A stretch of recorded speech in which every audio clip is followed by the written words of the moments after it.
Tibet. It's known as the rooftop of the world. From the towering heights of the Himalayas, from an ancient land, comes an ancient breed of dogs, the Tibetan Mastiff. See how these giant, loving dogs have been a secret to most of the world until just recently, as we help you get to know the magnificent Tibetan Mastiff.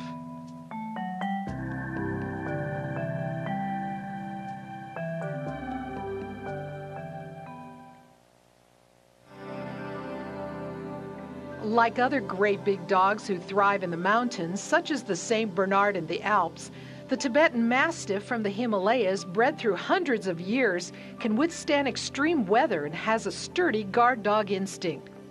The word Mastiff means massive, and these dogs often weigh more than 100 pounds, so they're aptly named.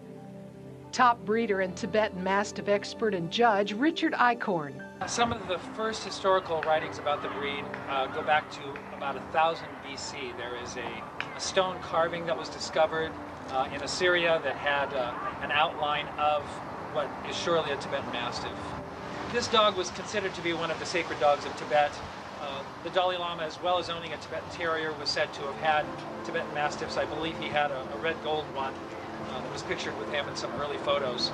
So it's a dog that's deeply ensconced in the Tibetan culture as a guardian, as a companion, and we're just glad that it's made its way to the Western world. The Tibetan Mastiffs have guarded the Dalai Lamas for centuries on the outside of their palaces, while the smaller Tibetan Spaniels and Terriers kept watch over His Royal Highness indoors.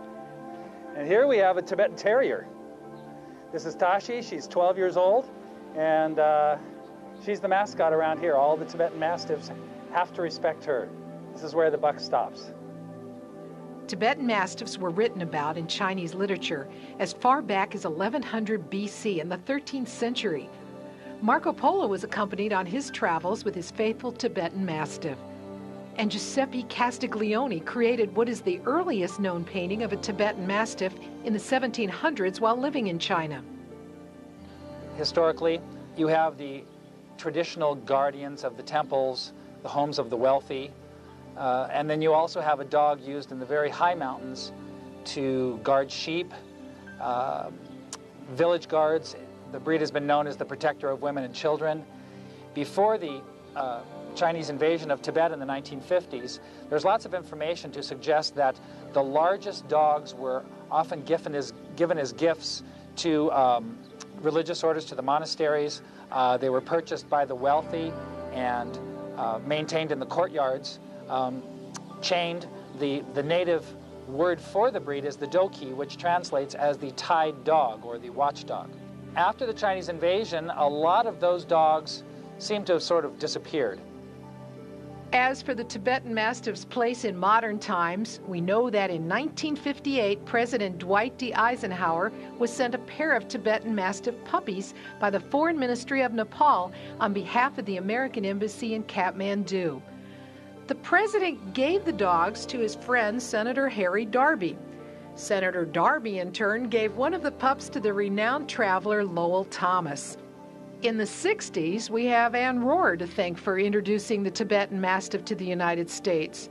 Ms. Rohr, author of The Tibetan Mastiff, legendary guardian of the Himalayas, and an expert with the breed, worked in the Foreign Service in Asia from the 1940s through the 1960s. In a 1999 interview shortly before her death, she revealed how rare these dogs were. Well, the Tibetan Mastiffs were awfully hard to find. I didn't see one except this one litter from that the missionaries had there. They were that rare? Yeah. Why is that? Now, everybody wanted one. I had 3 of them picked out that I gave the money and everything, and somehow those 3 dogs never got down to Kathmandu. Oh. They were either sold or died. I heard that when the Chinese took over Tibet, they killed the dogs. Is that true? Oh, yes. So the dog was almost extinct? The Tibetan Mastiff was almost extinct? I would say it was. Anne had the vision of bringing the dogs into the country in the early 1970s when she worked for the Foreign Service in Afghanistan and Nepal.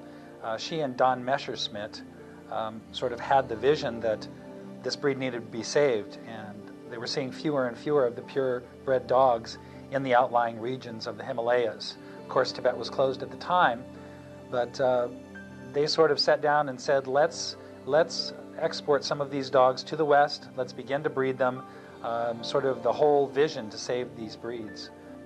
So still today, you see the very large Mastiff type, which of course Simba here represents, and then we see some very sort of more sure-footed or quicker, more athletic dogs, a bit smaller, a bit more refined in their head, that often are in the black and tan color, that came out with the refugees into the outlying areas of Nepal, Bhutan, India, perhaps Afghanistan, Kashmir, all those outlying areas where many of the Tibetan refugees left and escaped with their dogs.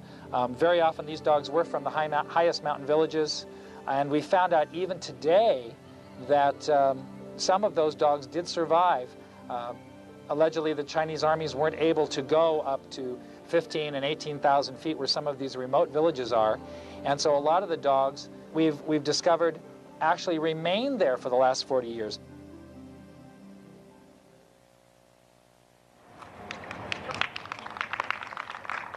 There are two primary different types or varieties within the breed. For the buyer, that means that he sort of has to decide, he or she has to decide what he's looking for in a dog. Does he really want a giant dog that, like Simba, is upwards to 30 inches, 160 pounds is what he is now at about 6 years? Or there's some males that are closer to Akita size, if you will, an average Akita, running at 100 pounds and 26 inches.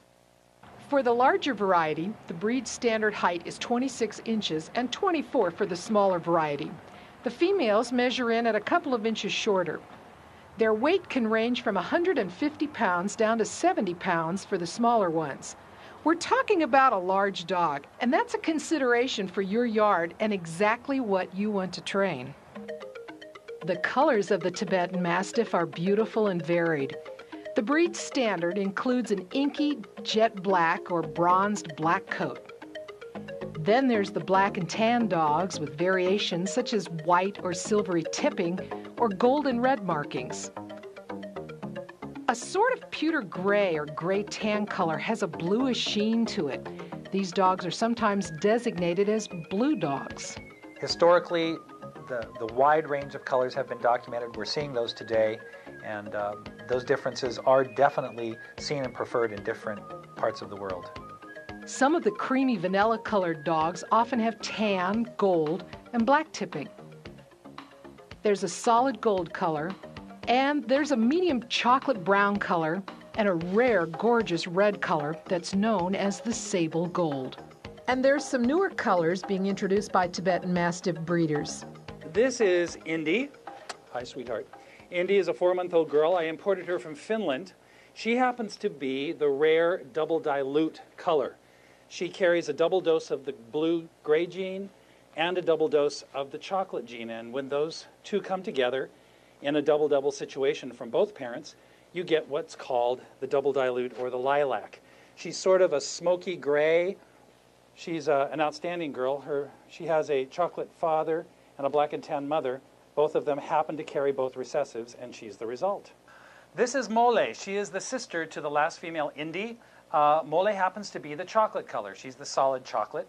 Mole is a sauce that they make in Mexico using chocolate, hence the name. She's the beautiful chocolate brown color all over her body. She does have a little silvering coming in her tail there, but that's separate from her color. She's happening to be cooperative right now standing, so we're going to have her stand here. She has sort of the hazel, greenish eyes. They will deepen a little bit to be an amber, but she's the beautiful chocolate color that's commonly seen in dogs from Tibet and China. The standard for Tibetan Mastiffs calls for some white markings on the chest, and the Tibetan people believe that the white blaze is the sign of a brave heart. The tan eye spots that are seen over the eyes on the black and tan dogs were called by the Tibetan people the eyes that never sleep. And folklore had it in some of the villages that these were the eyes to the spirit world. And so when your Tibetan Mastiff was barking all night long, as some of them do if you leave them out, that the eyes that never sleep were seeing all the evil dearly departed ancestors, and we're keeping them all away. Obviously, this breed of dog is not for an apartment. They need space, and climate is a consideration as well. The type of home that really is the best home for this breed would be a home that has at least one other dog.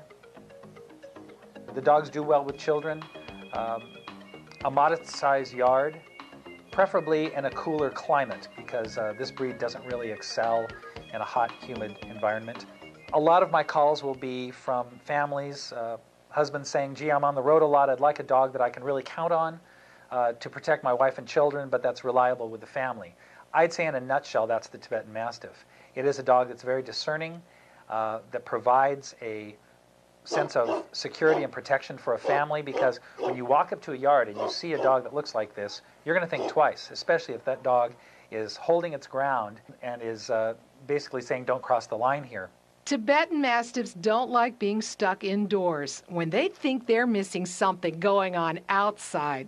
We have 5 children, so they're all raised with the family, so we're going to let one in at a time. We're 5 kids, one dog at a time.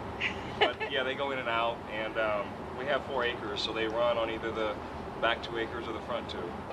I have a doggy door, so Rita is wherever she wants to be. She's either in or out.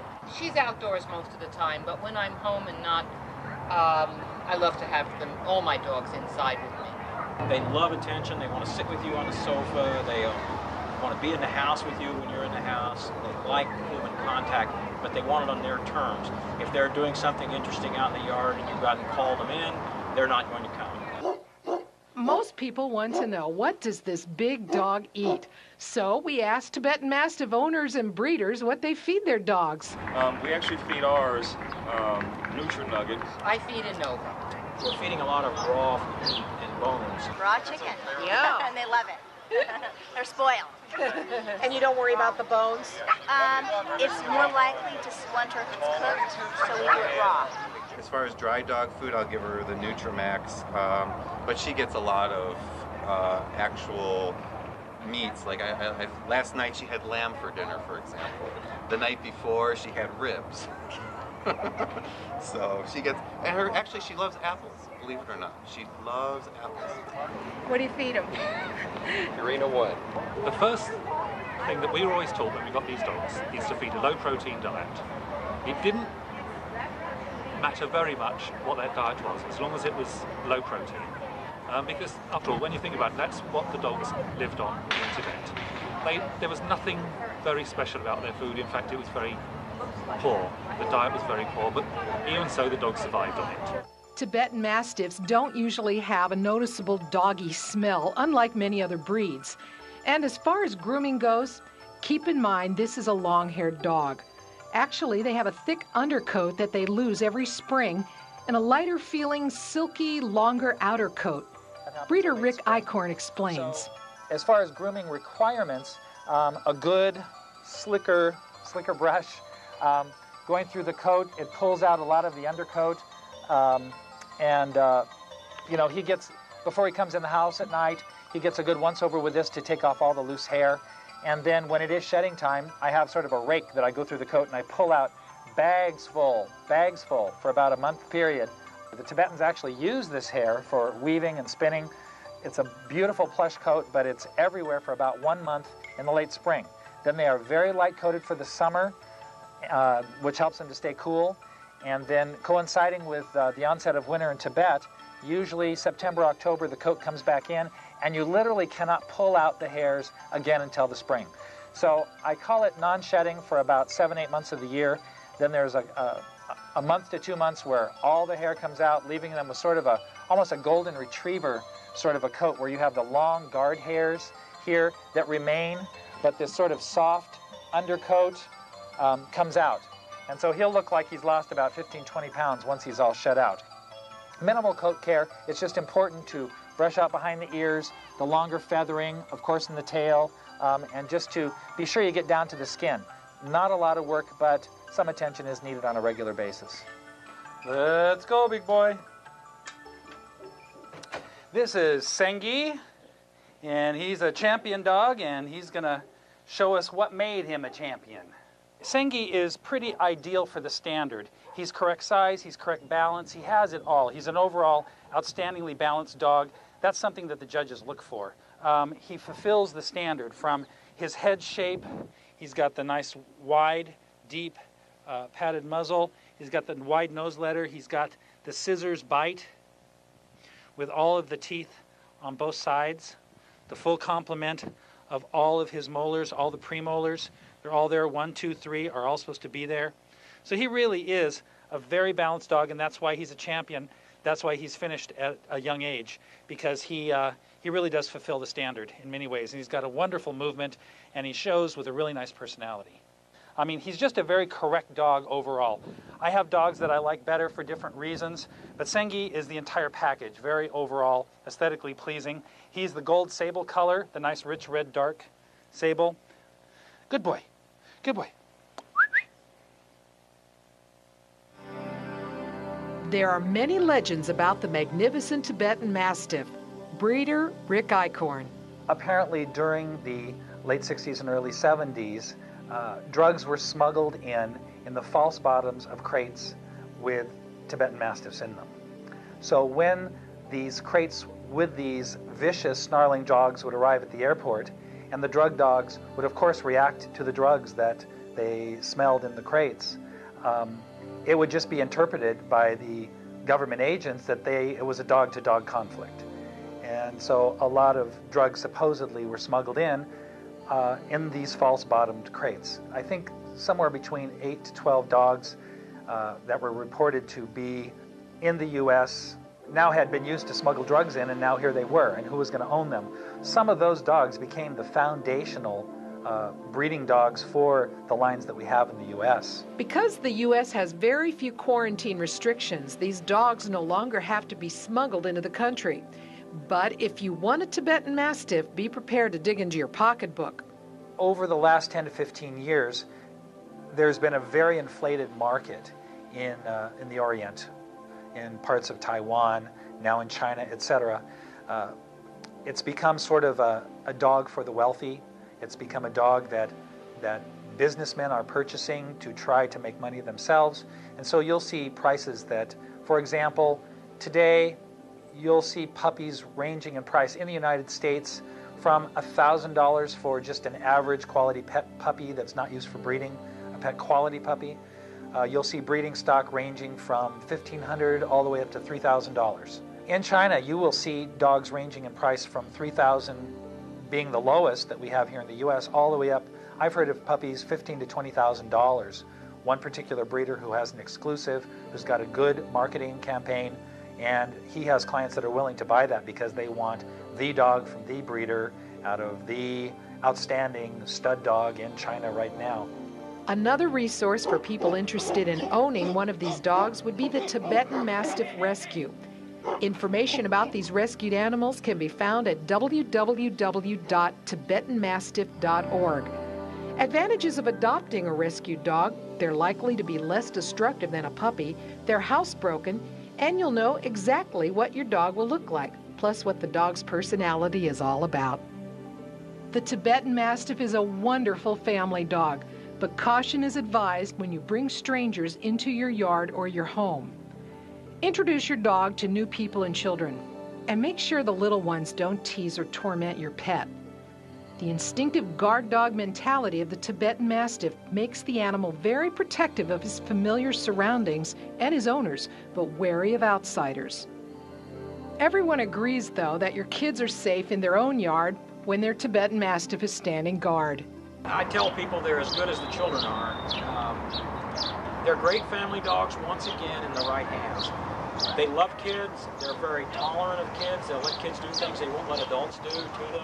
Tibetan Mastiffs have more than a few things in common: their independent spirit and their quirkiness. I think all Tibetan Mastiffs can provide some kind of amusing stories. Well, I think, first of all, their personalities are so big-hearted and strong and wise. I love that combination.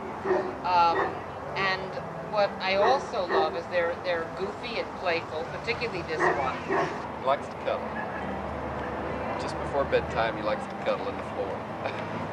Rita herself has great personality. She's Miss Social Butterfly. She loves to be around people, around dogs, and she has a wonderful little trick that she loves to do. She loves to be held upside down, and she just likes to lay there and let the blood rush to her head. We have some goats at home, so the dogs, it's quite funny if you get the video camera in our house, the goats think they're dogs, and so they're eating the dog food, and you know, when the dogs take off to bark, all the goats run with them. It's pretty comical. He'll stand at the sliding glass door at night wanting to come in, which they all get a chance to come in the house at night, and he'll bark and bump the door with his nose at the same time, and it's just until you come up and do something about it, you know, and then he turns around and runs away because he knows he's going to get in trouble. It's a breed that's going to have a modest following, but a loyal following. And it's up to breeders to be sure that they inform potential buyers about what it takes to own a Tibetan Mastiff, because it's not a dog for everybody, but it's a dog that can really thrive in the right type of home. Eric Holliday, a world-renowned Tibetan Mastiff judge from Great Britain, sums up what all Tibetan Mastiff owners know.